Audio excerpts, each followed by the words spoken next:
Good evening, everyone, and welcome to the meeting of the Cabinet, first meeting of the new school year.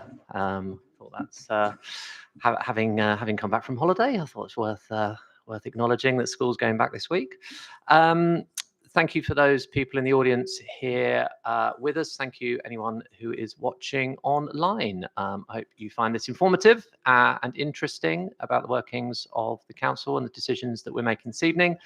I am Councillor Tom Bruce, and I'm the Deputy Leader of the Council sitting in the chair this evening. I'm joined around the table by other members of the Cabinet, as well as officers who will not be taking part in the debate, but will be providing guidance if needed, as well as the Leader of the Opposition, who has a standing invite to Cabinet, but also doesn't take part in the debate or the decisions.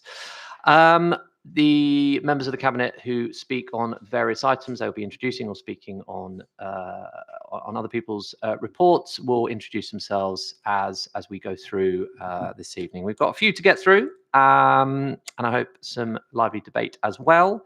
So we'll crack on with agenda item 1, which is apologies for absence. I've got apologies from the leader, Councillor Rajawat, and from Councillor Sampson. I think everyone else is here. Please correct me if I'm wrong. No, everyone else is here. Any declarations of interest from anyone? Councillor Garrywell. On the HMO items, Tom, I've got one HMO property. Okay, thank you very much for that. Same here. Thank you, Councillor Garrywell. And Councillor Dunn?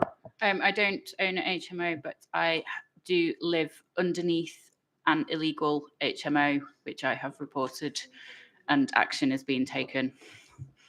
I was going to say excellent, not excellent that that's happening, but excellent that you've reported it, and thank you for declaring it. Any other declarations? No. Any communications? I haven't had any notice of that. Lovely. Agenda item 2 is the minutes of the meeting held back in July, pages 8 to 12, if I get there. So I will go round. And any matters arising or points for accuracy on page 7, page 8, 9, 10, or 11. Well, it said 12 on the front, or 11. I see nothing. So are we happy to take those an accurate reflection of the last meeting? Agreed. Wonderful. Thank you very much. So without further ado, on to the main body of the agenda this evening with agenda item 3, health integration update. Report by Councillor Lily Bath. Thank you, Chair. Councillor Lily Bath, Cabinet Member for Adult Social Care, Public Health and Health Integration, and therefore I am presenting this report. So what I would like Cabinet to do today is to agree on the proposal or endorse the outline of a new model of care which we will be introducing in Hounslow. So I'll give you a little bit of a background to this. So a review was carried out by the Council together with the NHS, which sort of highlighted that there's a series of challenges when it comes to meeting the needs of people with complex health issues or those that are frail, with frailty and elderly. And one of the sort of issues that came out of the review is that there isn't really effective joined up working. Some of the agencies are working in silos, and this often can lead to quite expense within the whole system, but also it can lead to poorer outcomes for people who are receiving or are entitled to care. So there's been obviously a lot of work done behind the scenes, and the proposal is that we set up 2 health integration teams within 2 GP surgeries, one at Mousewell Park Surgery and the other one at the Heart of Hounslow, And the idea is that each of these will work with complex patients that they have on their books and provide a really integrated and holistic service to these residents. And so, for example, you may have a social worker based in a team, you might have a housing worker, so you'll have a multidisciplinary team that will work to meet the needs of this population. So if you agree, this will be rolled out in September, it's now, and we will obviously be monitoring what the impact of this is and how it's working. We expect this to provide some really good outcomes for residents, so they don't have to go to so many different services. They've got one person sort of coordinating their health needs, and we hope to, obviously it will save money for the NHS, but it will also save money for us, because sometimes we get into situations where people's health deteriorates and they end up needing adult social care. And obviously, you know, the cost of adult social care is really high. We want to do as much as possible to mitigate against that. So I think, in summary, I think this is a really good example of really strong sort of partnership working between the council and its NHS partners. I think it's really positive and bold step forward. So I'm really pleased to see this happening, and I will be more than happy to see how this sort of works on the ground and bring back sort of a report as to how we're going. If this works really well, then the idea is that we'll roll it out across the borough. At the moment, with the proposal, with the two GP practices, I think they cover about half of the population anyway. So that's, in a nutshell, is the proposal. And I'm happy to take any questions. Thank you. Fantastic. Thank you, Councillor Bath. Very happy to second the report, and I will at this point reserve my right to speak. Is anyone who'd like to speak to this? Councillor Ajmer-Gariwal. Thank you, Chair. It's Councillor Ajmer-Gariwal, Cabinet Member for Resident Support, Communities and Equalities. Quite remember to say that this time. Normally I don't. Anyway, that's a great report, Councillor Bath. Thank you very much. The pilot has the potential to ensure that every resident can receive the right care tailored to their individual needs. And it's another example of the policy that shows the council's commitment to fairness and inclusion, putting equality at the heart of service delivery, removing barriers to care. Practical issues like transport, language and mobility can prevent residents from accessing the care they really need. The pilot, of course, will help make services more responsive to health inequalities. Joined up consistent support will help to reduce inequalities in outcomes for residents, creating a healthier Hounslow for all residents. Thank you for the report. Thank you, Councillor Ajmer-Gariwal. Councillor Dunn, did I see you indicating? Yeah, thank you very much. Councillor Catherine Dunn, Cabinet Member for Climate, Environment and Transport. Very pleased to see this report. It's a really important project. This pilot model, I'm sure, is going to be successful. Obviously, I don't want to preempt the outcome, but it has all the right ingredients to make it successful. And it is in line with the Labour government's plans, 10-year health plan for an NHS fit for the future, which in many ways is all about moving healthcare out of hospitals into the community and having a very strong focus on prevention, stopping people from getting sick, ill in the first place. As someone who works funding research into preventative healthcare, I sometimes think, do we need more research? Because we actually know what needs to be done. We need more doing. It's not as simple as that. Obviously, there are lots of things you can research about, the best ways to do things and which is going to provide the best outcomes and the most value for money and so on. There's plenty of research to be done, but there is plenty of doing that needs doing, and I'm glad that we're moving in that direction. Excellent. Thank you, Councillor Dunn. Is there anyone else who would like to speak? Not seeing anyone. Just to add, as you say, Councillor Bath, I think if you were able to bring back something to Cabinet at a later stage, whether it works or not. And I think we all imagine it will have some positive impacts. And then we can look at next steps and whether it's something combined with the NHS and whether with local practice, whether we want to take further forward. But no, a very positive step in the right direction, I think, for our community. Is there anything you'd like to say in summing up? Sorry, Councillor Bath. No, only just to add that I forgot to probably mention, it's quite important. We are using our existing resources, so that's really important. This, finances are really tight, and so we need to do whatever we can to sort of reduce across, spend across the system. So we are maximising the resources that we currently have. Okay, I see no more questions or comments. So on recommendations on page 12 and 13, 1, 2, 3, and 4. Can I see a show of hands of those in favour? I see that as unanimous, and so therefore it is passed. Thank you very much, Councillor Bath. Moving on to agenda item 4, which has the leader's name on it, but in his absence, I will be presenting this. We have the quarterly performance reporting for Q1 of this year.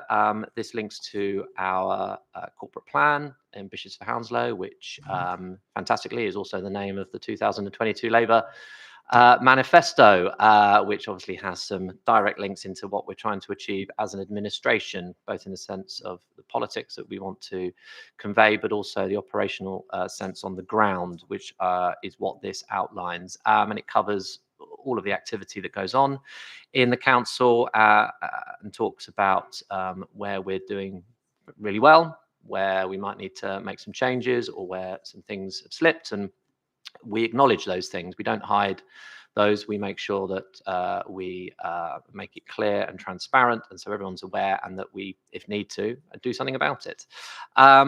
There are some recommendations, there is a recommendation, sorry, on page 44, which I will move, which is to note the performance measures for Q1 of 25-26. Do I see a seconder for that? Someone's happened to second it. Councillor Pritam Gariwal. Second, that is my right to speak. Thank you very much. And I will open it for discussion and debate. Anybody like to talk about any of the quarterly performance indicators around their portfolio? Councillor Dunn. Yep. Yep. Thank you, Councillor Bruce. Very happy to report on the I've lost the number, but it's the one about SUD's sustainable drainage systems. Pleased to say that all of the 9 sustainable drainage systems under the Thames Water Partnership have now achieved practical completion, as in they are all in place. There's a little bit of landscaping to be done at the one in Beaversfield Park. That's quite an exciting one, actually. I think there's going to be a sort of cycle track around it, and that was designed in partnership with local residents. So that's good. We also have Environment Agency funding, which we will use to implement more SUDs. There was a slight delay of a couple of SUDs into schools over the summer due to operational requirements, but we'll be looking to progress those very soon. So that's a little good news story there. Thank you very much. Anyone else? Councillor Bath. Thank you. With my public health hat on, I just wanted to report that our public health checks, which we do out in the community, we were able to exceed our target of 2,000, and we actually did around, we were just looking at the 2,782. So that obviously exceeds the target. I think the importance of doing health checks around the communities to make sure that we give as much information as possible to residents around improving their health and sort of helping them to access services, but also giving them information about how to improve their own health. So I think that's a good news story. Thank you. Sorry, I've turned it off. Thank you very much, Councillor Bath. Anyone else like to speak? I'll go to Councillor Thompson first. Thank you. I won't do the usual thing of just focusing on the reds. It would be nice to see some, having said that, it'd be nice to see some electric vehicle points cropping up at some stage and the fly tipping being dealt with and being a bit quicker with the HPs. But what I was going to pick up on was I noticed that some of the indicators are being amended or removed, and that obviously happens. It's a fluid document and it has to be sort of suitable for the organisation. But a couple of them have sort of gone. I just wondered what the logic or the rationale behind them was. This is on page 87. So the total annual household waste per head, which I think is an important figure to know, I would have thought. Interested to know where that one's gone. And the percentage of contact centre customers satisfied. The other ones make sense. So it's just tightening up. One's to do with children in education and employment and training. Perfectly sensible proposals. I'm just wondering why those two went. I don't see any explanation in the report. Okay. Thank you, Councillor Thompson. Councillor Shaheen next. Thank you, Councillor Salman Shaheen, Cabinet Member for Culture, Leisure and Public Spaces. And really just a quick note to say that capital spending in parks continues apace. And obviously a lot of the time we spend our time trying to justify every penny, trying to talk about how we can make efficiency savings. Well, actually here we're very proud to be spending the money. In our manifesto, we did promise to spend 5 million in new capital spending in our parks. And as a result of all the work that's going on with the master plans, which is coming forward, and various other projects, some of which I'll speak about later on the following item, are now coming forward, and we are projected to hit our capital spending for that. Excellent. Thank you, Councillor Shaheen. And I know, Councillor Dunn, you've already spoken. Did you want to come? No. Fine. No problem at all. Anybody else like to speak? Thank you, Councillor Thompson, for your questions. I don't know off the top of my head the answer, but I will find out and we'll get back to you and make sure that detail is available to you. But you're right to raise. If you're not sure, other people might not be. And we will get that information. So we have a recommendation. It's been seconded on page 44. All those in favour of the one recommendation there. I see that as unanimous, and therefore that is passed. Thank you very much. On to agenda item number 5, West London Residential Project Strategic Business Case. Councillor Chowdhury, this is you. Thank you. Councillor Sami Chowdhury, Cabinet Member for Children's Education Employment Skills. I'm really pleased to present this report, Strategic Business Case for the West London Residential Project.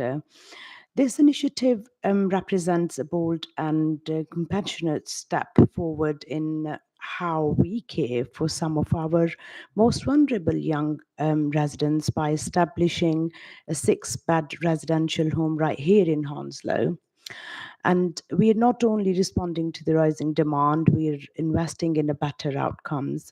This project will allow children with complex needs to receive high quality, stable care closer to home, reducing relying on costly external placements and strengthening our local provision. So with the funding support from Department of Education and a clear plan for design and delivery, this is a smart, sustainable move that aligns with our values and priorities. With this, I move the report, and the recommendations are on page 31 to 7. Thank you. Thank you very much, Councillor Chowdhury. Councillor Bath, are you seconding? Yeah, I'm happy to second, and I'll just say a few words now, if that's okay, Chair. I mean, obviously, we've spoken quite a lot about the need for having sort of good quality placements for looked after children. And I think if you look at the report on page 31, it says there's an urgent need to increase the supply of quality local registered children's homes across West London for looked after children. So I think this is a really good step.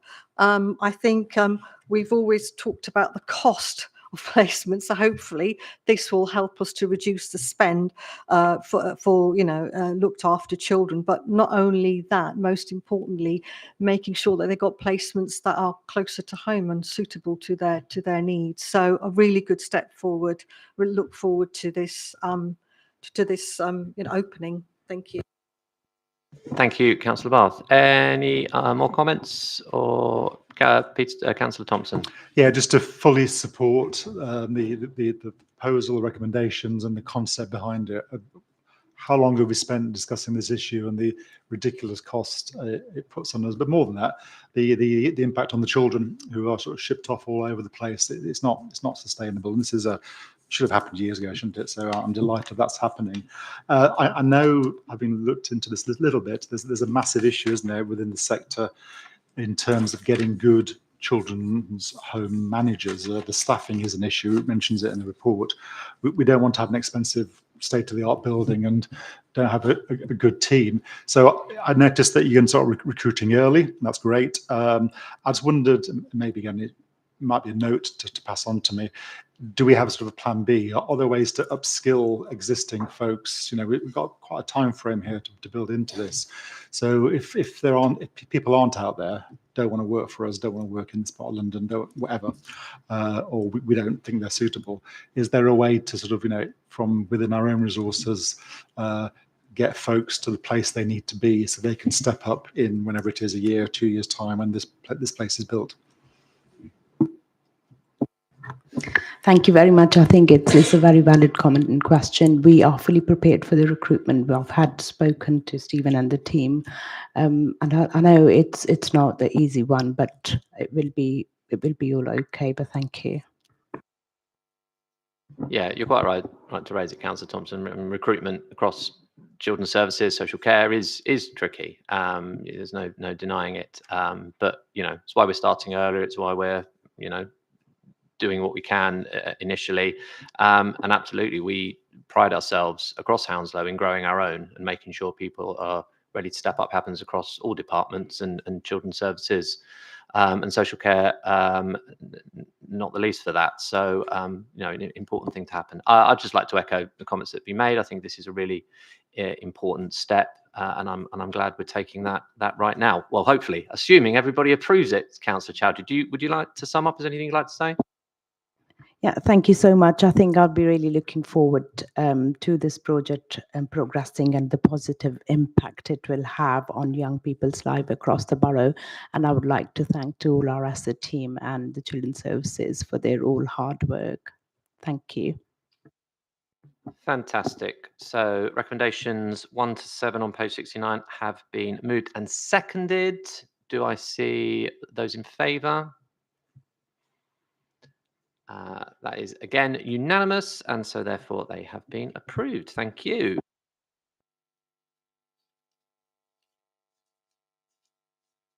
Right, next agenda item is number 6, the All Age Autism Strategic Plan 25 to 30, and this is back to Councillor Bath. Sorry, thank you. So what I'd like Cabinet to do tonight is to agree that we go ahead with having a sort of working towards having an all-age autism strategy and plan. So the context of this is that all local authorities, all councils in England are required to implement a 5-year all-age autism strategy. So this is exactly what we want to do, but I think it's absolutely the right thing to do. We want to make sure that we support vulnerable residents to live independently and make sure that we are providing the right services for whether it's early intervention for children's mental well-being or whether it's ensuring access to education, training and employment for young people. So what the plan will be is that we have an all-age autism board, and which will be made up from different communities, and obviously there'll be people on the board with personal experiences and carers, and they will shape and design the strategy and the plan. So obviously this is very early stages, and I'm happy to bring back further reports as to how that's going. But what I'd like Cabinet to do for tonight is to agree that we go ahead with having a strategy and having a plan, all age autism strategic plan 2025 to 2030. I'm happy to answer any questions. Thank you, Councillor Bath. Councillor Chowdhury, are you seconding this? Thank you. I'm really, really happy to second this one. I think this is really important one. And going through the report, I am been really happy to see the annual milestones will be ensure accountability and the measurable progress, and the strategic aim to improve education access, easy transition into adulthood, and increase employment opportunity, reduce inequality and health and care, and enhance support in the community. So I just thank you so much for bringing in this, Councillor Bath, and I happily second it. Thank you very much. It's been moved and seconded. Is there any, I'll open it for debate, any comments or questions on this? I think it pretty much speaks for itself. I would say absolutely agree with the proposals. I think it's one of those things that I certainly get quite a few emails about, and how various aspects of council or health services, NHS, how we're supporting our young people and older people in who have autism, and how we're supporting them through various means. And it can be very complex. And I think having this plan and this integrated plan, I think is going to be very important in enabling us to give the best service, because that's really at the heart of all of what we do. It's about how can we make sure residents are getting the best service, whatever the background, whatever your situation, and this will do that. So I see no further comments or questions. I will move to the vote on the recommendation, which is on page 114. It is 1, to agree the proposal for developing all-age autism plan 25 to 30. All those in favour? I see everyone has approved that. That is unanimous and therefore passed. Thank you very much. Let's move on to, I'm trying to find the page, the financial monitoring update for Q1 25-26 is on page 140. I am moving this, presenting this in the absence of the leader. So this comes as the title of the report says, quarterly to Cabinet to update us all on where we are in terms of our budgets, and outlines our general fund, a housing revenue account, a dedicated schools grant position, and a variety of different savings and spends that we make across the council. I think it will make no surprise. I mean, I've previously chaired the meeting. I think it was a previous financial monitoring update, and when the leader has as well. It's no surprise that all councils are struggling financially in our current climate. That has been the case for a number of years. But what is true is that we have been and still are in a better position than most boroughs, who are all facing this reduction in the government support over the last decade, which has been very tough.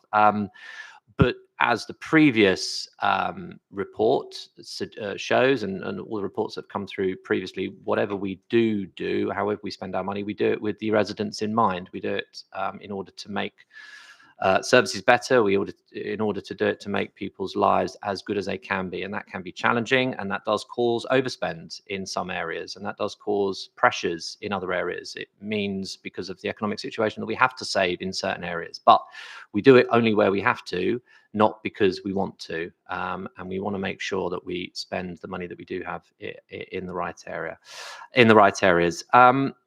So there are 8 recommendations on page 140, which I will move. Can I ask for a seconder? Councillor Bath, thank you very much. Do you want to formally? Yes, sorry. I'm happy to second and reserve my right to speak. Cool. Anyone who would like to speak on this? Don't see anybody. No. Oh, Councillor Bath. Yeah, thank you. I just really wanted to echo your comments really about the fact that obviously, you know, there are financial challenges, and I know certainly in my portfolio area, adult social care, and this is obviously not just Hounslow, but across the whole, you know, country, adult social care spend is quite high. And I think we are in a very good place here in the sense that we're doing what we possibly can in terms to mitigate that. But our services to our residents have been really good, which was evidenced by the CQC rating. But I actually wanted to thank all of the officers and the teams for doing all of their work around making sure that we work as efficiently as we possibly can. And the report that we had earlier around health integration is an example of all the different things that we're trying to do to mitigate against the actual cost.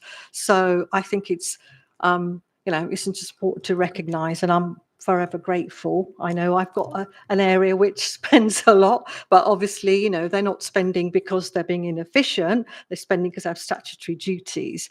And over the years, the money that local authorities have had or not had, as the case may be, has not really helped that situation, and we reached a point where, crisis point really. But it's good to see that we are in a good position compared to other local authorities. Thank you. Thank you very much. Councillor Dunn. Yeah, thank you. It was just to touch on the EV charge point programme, which obviously Councillor Thompson mentioned earlier, because it is red RAG rated in the performance monitoring. You will note that in this report there is an appendix, which is the outline business case for the EV programme, and it does signify that we are moving forward with this, notwithstanding those delays, which I have gone into before, some of the reasons for those. But we are moving forward with the fast and rapid charge points that we're rolling out. We have appointed operators and hoping to be able to make an announcement on that soon. This is a programme that will bring in an income for the council, so it's a good news item once it gets going in terms of helping the council's finances. But it's also been done for a very important reason, which of course is addressing the climate emergency and addressing the air quality in our borough. And at the moment, I think about 10% of the vehicles registered in the borough are electric vehicles. We know we're going to see that change as petrol and diesel vehicles are phased out. That will increase up to the point where virtually all of the vehicles in the borough are electric vehicles. And there are two key. We know that transport is the biggest emitter of carbon emissions, for example, in the borough, and we're addressing that in two ways. And one, of course, is our focus on improving, increasing, enabling ways for people to use public transport and to walk, wheel and cycle around the borough. But we know that a lot of journeys will still be done by car, and those vehicles, and also fleet vehicles and things like that, will need to transition to electric in order to meet government targets, bring down those carbon emissions, and continue with the improvements that we have seen in our air quality. So we are getting there with delivering this. Councillor Thompson and others, not everyone in the room yet, but some of you, some of the councillors in the room will have received the information packs from officers that form the first stage of consultation on EV charge point locations in their wards. Those will, of course, be going out for comment and public consultation this autumn. So it is happening. We'll be defining those places where we want to see the EV charge points, concentrating on areas where people don't have access to off-street parking, for those obvious reasons that those vehicles are the ones which will need to be charged on street. So we're getting there. We will eventually have our network of over 2,000 EV charge points. That will, it's a big change. It's things are going to look very, very different in 10 years' time, and even by next year, we'll see the start of that. Excellent, excellent. Thank you very much, Councillor Dunn, for that. Councillor Thompson. Thank you, Councillor Dunn, for just picking, sort of developing that a bit further. Obviously, you're right, I mentioned it a few times, and it's good to see the report. And I suppose I'm conscious actually that the biggest emitter of carbon in Hounslow is Heathrow Airport. And that's why I hope that as a council we continue to be strong in opposing expansion of that, but that's perhaps another debate to be had at a different time. I'm delighted to hear we're in a better position than other authorities, and we are, compared to some of our colleagues in London, but we're not in a great position. So if you look at the report, we are 1.5 million overspent in this first quarter. Reserves have fallen to just over 17 million. There's a 54 million budget gap. 2.9 million of our planned savings are red and amber.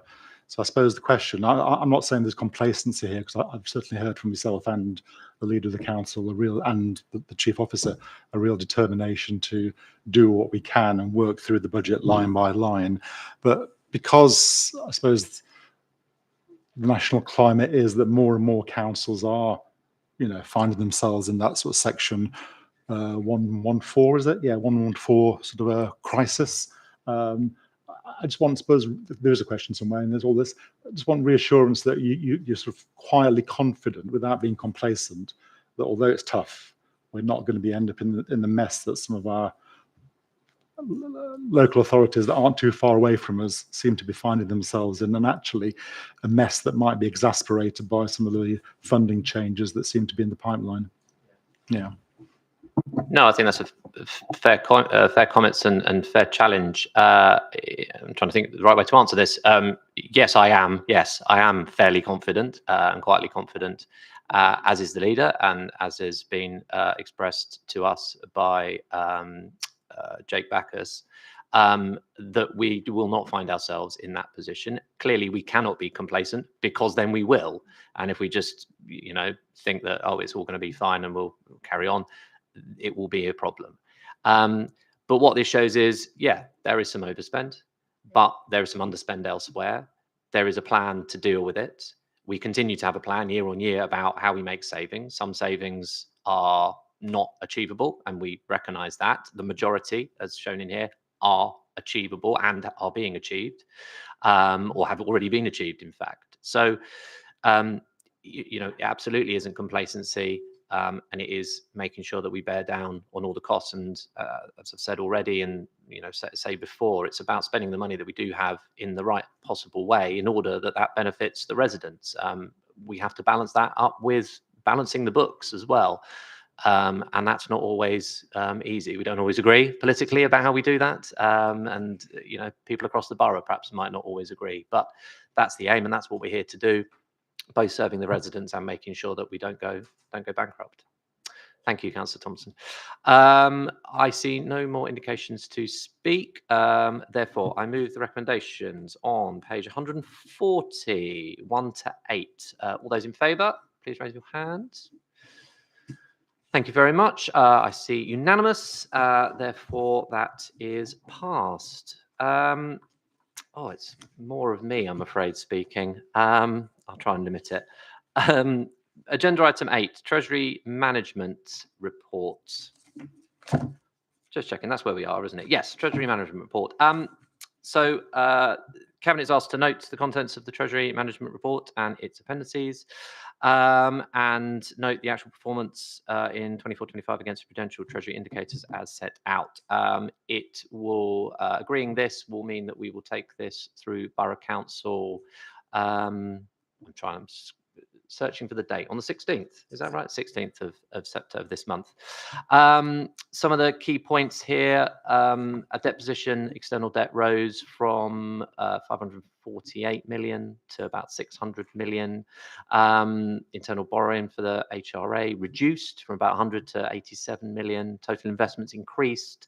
So there are some numbers here where, we're looking in a good position and a reasonable position in terms of our treasury management activity, and the report details that, and approving this will take this through to Borough Council on the 16th. Can I see a seconder for this report? Chair, Councillor Shivraj Grewal. I second this report and reserve the right to speak, sir. Thank you. Anyone want to make any comments? Councillor Dunn. Thanks. Yeah. Thanks as always to Jake and the officers for helping to manage our money. Really pleased to note the addition of what in the report is described as the community municipal investment or something similar, community municipal bond. We have named it the Hounslow Green Investment. Jake and I signed up to and made an announcement almost a year ago to say that that we would do this, and we have done it successfully. So I'm really pleased to say we've had already the first round of the Hounslow Green Investment. This is where anyone, organisations or individuals can lend money to the council, invest, get a return on their investment, and see in a very transparent way how that money is spent. And we've pledged to spend it on environmental projects, hence Hounslow Green Investment. And hot off the press, we have reached our target for the first raise, which was £1 million. So massive thanks to everyone who has invested. I'm really looking forward to seeing what we can do with this, and there will be future rounds. Our target over 5 years is to raise £5 million. So it's a small but important addition to the mix. Excellent news. No, that's very, very positive. Any more comments on this? So Treasury Management Report has been moved and seconded. 2 recommendations, 1.1, 1.2 on page 200. Do I see all those in favour? That is unanimous again. So therefore that is moved, and we'll go on to council.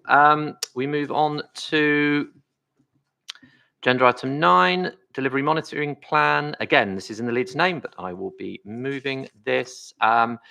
This is describes our activity in our various portfolios, described as people, place, capital and digital portfolios, linking in with the cabinet portfolios that we hold and how the council goes about delivering the things that we say we're going to do over the period of this administration.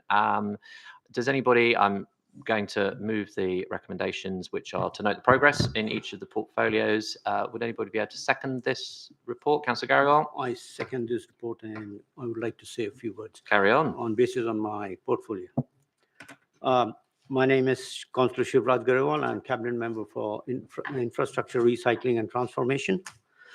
In my portfolio, we have 2 delivery plans in progress. The first one is the pavement pledge, which started on the 21st of July with Heston Road, Ridgeway, Grove Park Road, Smallbury Avenue and Winchester Road, the surfaces which have been already completed.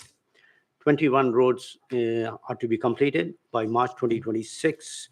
The pledge supports the adopted walking and wheeling policy for safer and accessible routes in the borough. And the second delivery plan, which is in progress, is the spraying of the weeds, which started, the first phase started on the 1st of July, and which is complete, which has already been completed by the 31st of August. The council horticulture team carried out 2 sprays covering 462 kilometers of pavement and curbs. The program trialed 5 different methods of weed removal. The second phase starts from the 1st of September, and which will last for up to 8 weeks, and making the pavements neater, safer, and accessible to the residents. Thank you, Councillor Garriwal. Thank you for seconding. Anybody else like to make a comment on this? Councillor Dunn. Yes, I'd like to note progress on the implementation of the curbside strategy, which we consulted on along with the parking strategy last year and approved. Obviously, a part of that is around the e-bike hire scheme, and people will note that we it's in the sort of next quarter because the report's always a bit behind, but we have now obviously issued the new e-bike contracts, and people will have seen Forest and Voy bikes being deployed around the borough, hopefully parked nicely and neatly within the parking bay system that we've trialled. Obviously, they won't always be in the right place. I would encourage everyone to look at our web pages. We're also doing a lot on social media and other routes, and the newsletters and things about how to use the scheme, how to report things when it's not right, and basically what's new. I think it's very important to say, we are a borough which encourages and enables active travel. It's incredibly important, and the e-bike scheme has been hugely popular, with over 1.7 million trips taken, and I'm hoping that with the new operators in place, we will see that continuing to gain in popularity. My colleague, Councillor Garrawell, mentioned our walking and wheeling plan and the improvements we're making to pavements. It is equally important that in enabling one form of active travel through the e-bike scheme, we're not causing problems for people who walk and wheel around the borough. So that means we are going to be very strict on bikes not being left stranded on the pavement. This is the reason for bringing in new strengthened contracts with very stringent requirements on the operators to make sure that they and the people using the bikes know what is expected of them, and that is a scheme that works for everyone and doesn't cause undue difficulties for certain members of our residents. Excellent. Thank you, Councillor Dunn. Anyone else? Councillor Pritton-Garrawell. Thank you, Tom. Councillor Pritton-Garrawell, I'm a cabinet member for enforcement, customer experience, and community safety. I'll just give you an update on enforcement review. Enforcement review is fully underway following cabinet approval in April 25. This review is about delivering a smarter, more joined-up approach to enforcement, one that delivers on resident priorities. The work will ensure a clear understanding of what's working well and where improvements can be made. This will shape the future of enforcement services in the borough and ensure that any new delivery model is efficient, responsive, and aligned with the needs of our communities. As part of this work, Cabinet also approved a short-term extension of the parking enforcement contract to give space and flexibility to fully explore the future delivery options without rushing the process. Thank you. Thank you, Councillor Garrawell. Anyone else? Councillor Shaheen.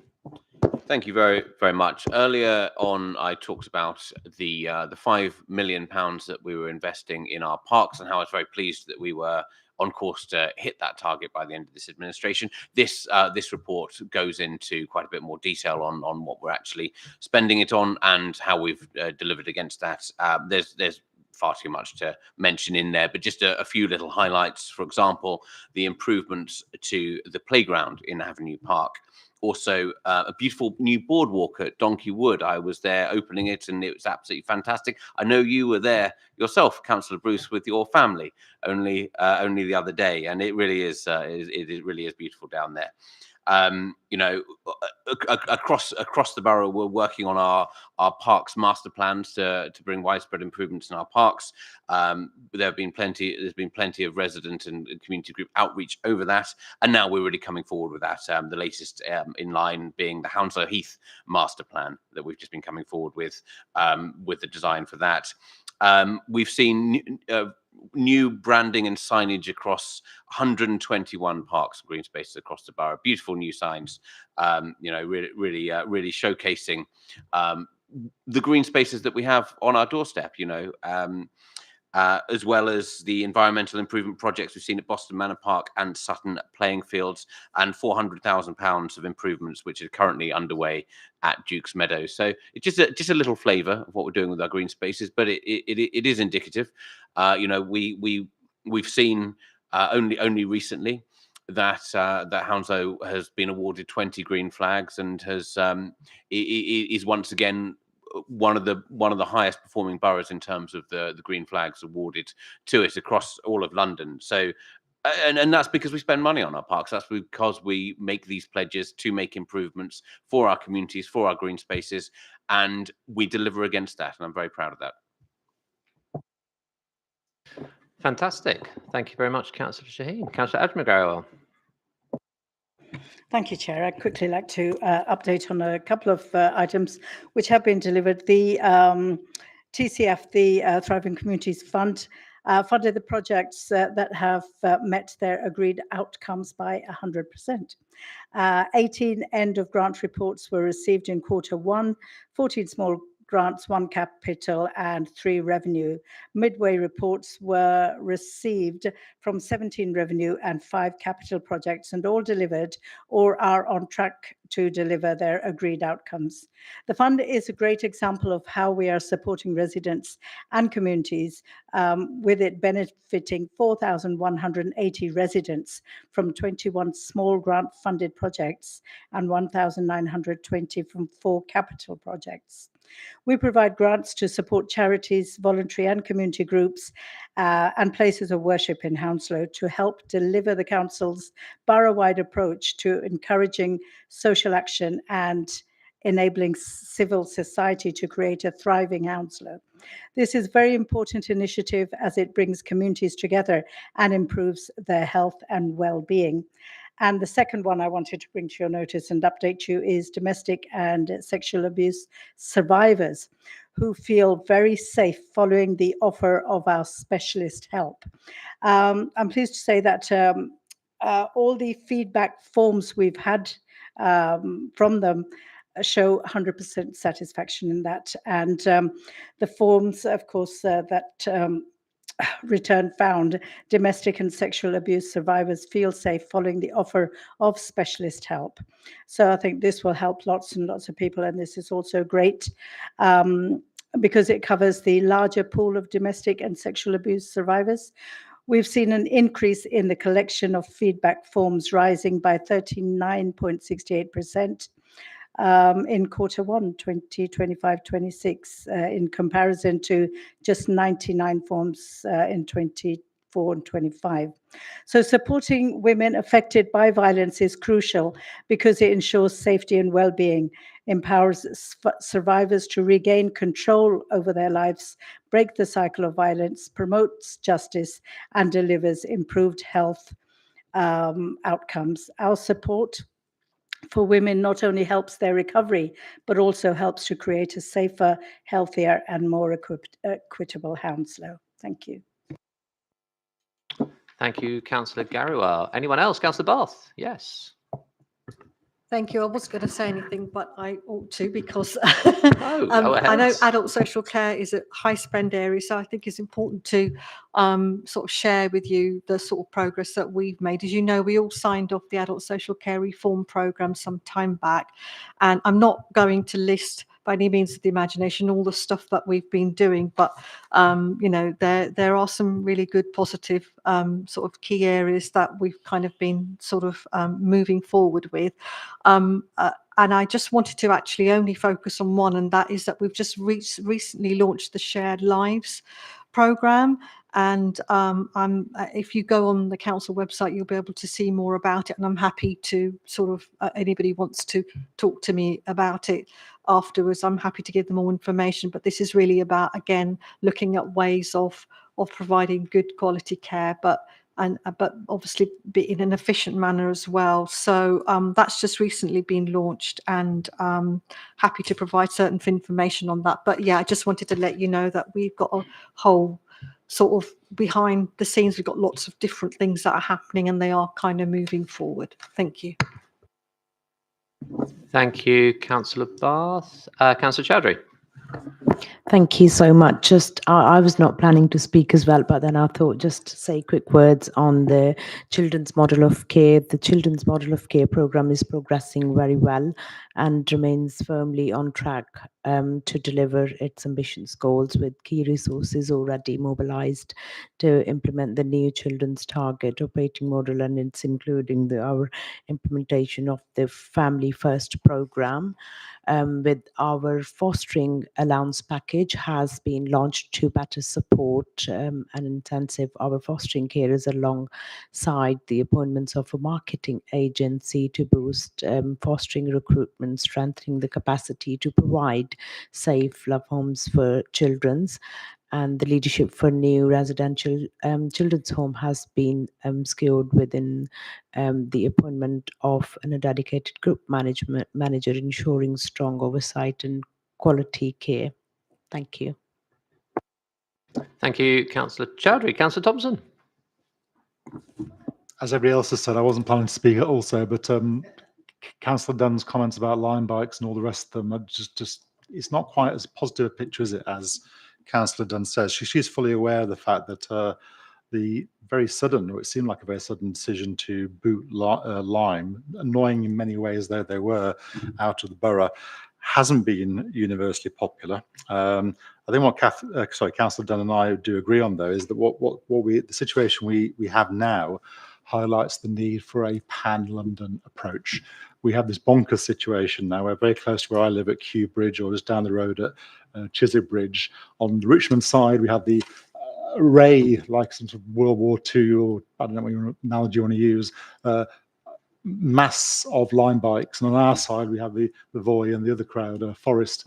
And folks are frustrated because obviously a lot of people, especially in Chiswick, in the east of the borough, aren't we? Yeah. Would take that into central London, would travel into London as part of their daily work and commute. So in a funny way, or paradoxically, the mobility and sustainability is being reduced for them. They're rather annoyed.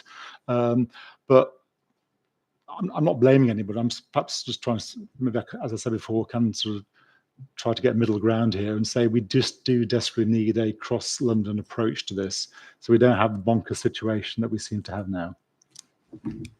Yeah, I mean, I think you, Councillor Dunn, everyone else who likes active travel, which I hope is the majority of people, because it certainly should be, agree that there should be a pan-London scheme. I think that's where we need to be working towards, and trying to get some agreement across the boroughs. I mean, thing is, you're going to have a block at some point, pan-London scheme, you know, get to the west of the borough, and what do you do out in Surrey or Berkshire or whatever? I mean, there's always going to be those issues. I mean, I went over the bridge queue, you know, with the bikes. Well, they weren't there actually when I went over. I've seen pictures of them, but they weren't there. So I think people, you know, quite right to highlight that some people have been maybe surprised by them or annoyed by the change, but equally we had lots of complaints, as I'm sure you did, about how Lyme were working. To say, you know, I think, Councillor Dunn, do you want to come in on some of this? I'd rather than me speaking for you. Very happy to. I mean, you said the point that we all think there should be a pan-London approach. Hounslow signed up to, you know, the scheme that we were trying to work on with London councils and Transport for London. We signed up to that over a year ago. So we have been one of the boroughs that's been pushing for that. Now, unfortunately, that hasn't come about yet. I was hoping it would be in place by now. It hasn't come about for various reasons. Some to do with the bike companies, because the point is there is no legislation requiring this. Like the e-scooter trial, for example, it is not legal to run an e-scooter hire scheme unless you are currently part of a trial that is regulated by a transport authority. The e-bikes, it's the Wild West. You know, there's no legislation in place, and boroughs are having to. We're in the unenviable position of having to make up our own rules on this. The good thing is that the government have listened to us, and it is being debated today, I believe, in the English Devolution Empowering Communities Bill, so that transport authorities like Transport for London will be able to properly regulate these schemes, and that so we can have, at least as far as London is concerned, a uniform approach where we don't have these issues at the borough boundaries. Well, that's very positive. Hopefully they agree with us, and we can get on with getting this Pan London scheme in place. Cool. Thank you everyone for your contributions. I think everyone's spoken, so I'm not going to say, is there anyone else to speak? I won't say any more, apart from the fact that, yes, Councillor Sheen, I love Donkey Wood, and I'm delighted in the improvements that are there.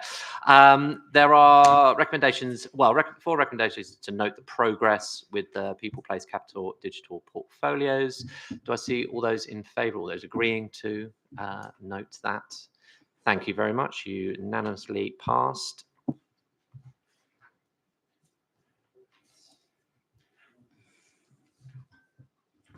Almost there, colleagues. Almost there. Right. This is agenda item 10. This is actually one of mine, which is additional HMO licensing proposals. I think spoken on HMOs quite a bit in the last 2 or 3 years in a variety of different ways. I think key point needs to be that we are supportive as an administration. I am of HMOs. It is a housing part of the housing mix that we have in Hounslow that is across London, that is national, and it is something that we should embrace. I certainly, I've lived not what it wasn't called an HMO then. I don't know, it was a shared house or whatever at university, and I'm sure many of you in this room and many of people watching have done the same. Likewise, my colleagues around the table and lots of people across the borough know there have been issues. There are issues across London. There are issues in Hounslow with the proliferation in some areas, with the management and running of HMOs in some areas. And so that is why we put in measures that we have put in, including the Article 4 direction on any new properties, any new HMOs coming in, need planning permission, and likewise having this additional licensing scheme. We have an additional licensing scheme at the moment. This updates that moves that forward, it extends it slightly, but it gives control and it gives some assurance to residents and tenants. I think I need to make that point. We're about supporting the communities, whether you live outside of an HMO or equally in an HMO, because there are lots of, I've been on visits to HMOs and I've seen some very good ones and I've seen some very, very bad ones, some very poor ones. And we need all the powers we can get to take action. And that's what this is providing for us. So we've gone out to consult, should there be an additional licensing scheme? In fact, it was pretty 50-50, exactly 50-50, whether there should or shouldn't. I imagine that the majority of the people in favour were tenants and residents. The majority of the people opposed were landlords. And I want to assure landlords at this point that while I'm forwarding this and putting this forward to, and hopefully Cabinet will agree with me this evening to come into effect, this isn't to come down on landlords. This is to support you as well and to say, we want you here. We want you as part of the housing mix. We want those properties to be well managed and well run, like 95% of you do. This is that small minority that don't do that we need the powers in order to deal with, that are giving you essentially a bad name. And that's what this comes down to, that we as a collective, lump all HMOs in together and say, oh, this is what it is. And it isn't. There's a huge mix. And we need these proposals we need this additional licensing scheme proposal to able to deal with that. So there are some recommendations on page 395, 1.2, 1.1, 1.2, 1.3, 4 and 5. So I move those. Is anyone happy to second that? Oh, Councillor Garriwell, thank you. I second it and reserve the right to speak. Lovely, thank you. Anyone like to speak to this? Yep, Councillor Thompson. Just very quickly, I think when the consultation started, I said that as a group, my group fully support the consultation. Actually, I was hoping we would end up where we have. I think the bottom line is that good landlords have nothing to fear from licensing. It's the bad ones that do. They, as you probably say, they will hate it, and that's perhaps tells us everything we need to know about what we're doing, what you're about to do tonight. So I know I don't have a vote, but if I did, I'd be fully behind this extension of powers. I think sometimes the state has to step in, I'm afraid, and put in place those people who treat other people without respect or dignity. So on behalf of the Conservative group, we fully support these additional powers that the council needs. Yeah. Thank you, Councillor Thompson. Glad to hear it. Anyone else like to say anything? No, I'll put it to the vote then. All those in favour of the proposals on the recommendations on page 395. I see Councillor Bath, are you voting? Yeah, it is now unanimous. Excellent. Thank you very much, colleague.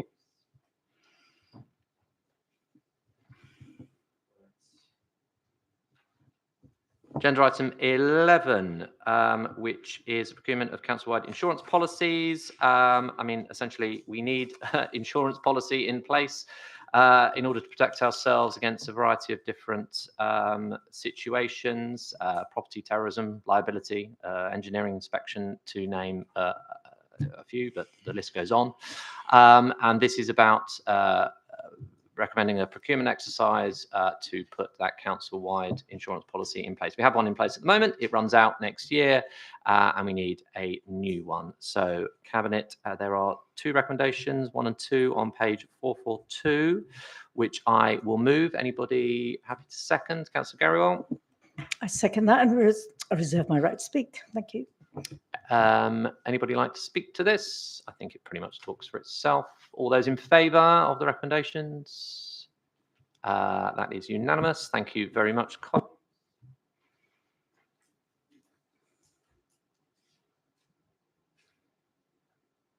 Right, and agenda item 12, which I think is the last one, isn't it? Yes. Fantastic. Which, shame it's come at the end, because it's probably my favourite agenda item this evening, which is the proposal to have, or in this case, actually, the recommendation is to go out to a ballot amongst Hounslow town centre businesses to have a business improvement district. This has been mooted to greater or lesser extent over a number of years. I know councillors who've been on the cabinet previously have talked about this, and it hasn't come to anything.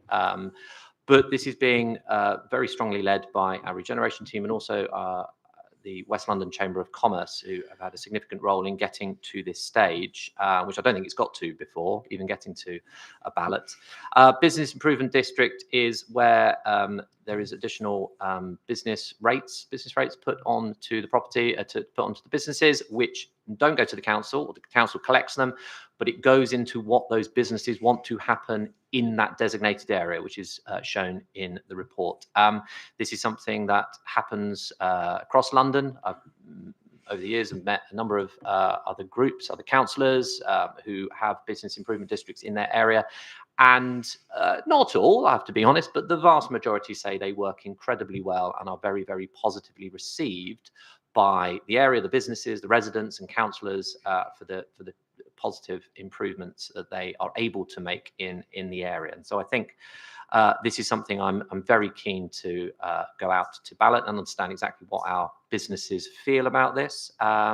So this is asking that the Chief Exec, as the council's returning officer, make arrangements to hold the ballot, that we delegate the authority to the Director of Regen to vote for the council, because we're actually part of the bid. The council is part of the bid in favour of this, and subject to the ballot outcome in favour of that, delegate authority to the same director to finalise the arrangements for the, with imagine with finance colleagues, the collection of the business rates, and how therefore the group, the bid, organises those to be spent. So I move the report. Is anybody happy to second this? Councillor Barr, thank you very much. Happy to second and reserve my right to speak. Wonderful. Anybody like to speak to this? Comment to debate? Councillor Shaheen. Just say I think it's a fantastic opportunity for business in Hounslow, the centre of the borough, the heart of the borough, and I think, you know, I hope that they vote in favour of this, and I hope to see that. I think if they can seize the opportunities here, then quite a lot can be done. So I'm very grateful for this report coming forward, and I look forward to seeing the outcome of that ballot. Yeah, Councillor Dunn. Nothing much to add, but just to put my agreement on the table as well. I think it's a good opportunity from what I've seen and understand from bids in other places. It has had a positive effect on the area in question. So I think we've looked at them at different places within the borough before. I mean, I think Hounslow, as Councillor Shaheen has said, being the town centre, the heart of the borough, has, you know, it has the right number of businesses. It has that the right size, I think, to be able to carry this forward. Obviously, businesses need to review the proposals and tell us what they think. Thank you very much. You know, going forward, obviously, if this is successful in terms of the ballot and this gets introduced and this therefore is successful as it is being run, it might be something that other town centres, businesses in other town centres might want to get together and start looking at as well. Obviously, I mean, Hounslow town centres, Feltham, Brentford and Chiswick. It may not be appropriate in all areas, so it's not to say that it should happen, but looking at this as perhaps a pilot for Hounslow and seeing what can come of it and how we might take this forward and make it the best it can be. That's really, again, what our aims are, that the services we deliver or whatever is here in the borough is as good as it can be, and that residents are getting the best value for money and the best life they can live. So it has been moved and seconded. Recommendations of 1.1 to 1.4 on 448. All those in favour? That is unanimous again. Thank you very much, colleagues. Right, so just to finish up last bit of business. I've had no referrals, other referrals from council committees. I've had no urgent business. The date of the next meeting is Tuesday, the 21st of October. Before we exclude the press and public, though, I would say that there is cabinet question time. And again, I'm struggling for the date. What was it? Wednesday, the 17th of September. So all are invited to cabinet question time, Wednesday, the 17th of September at Chiswick House. If you'd like to come and ask us questions, speak to us formally or informally, that would be fantastic to see you there.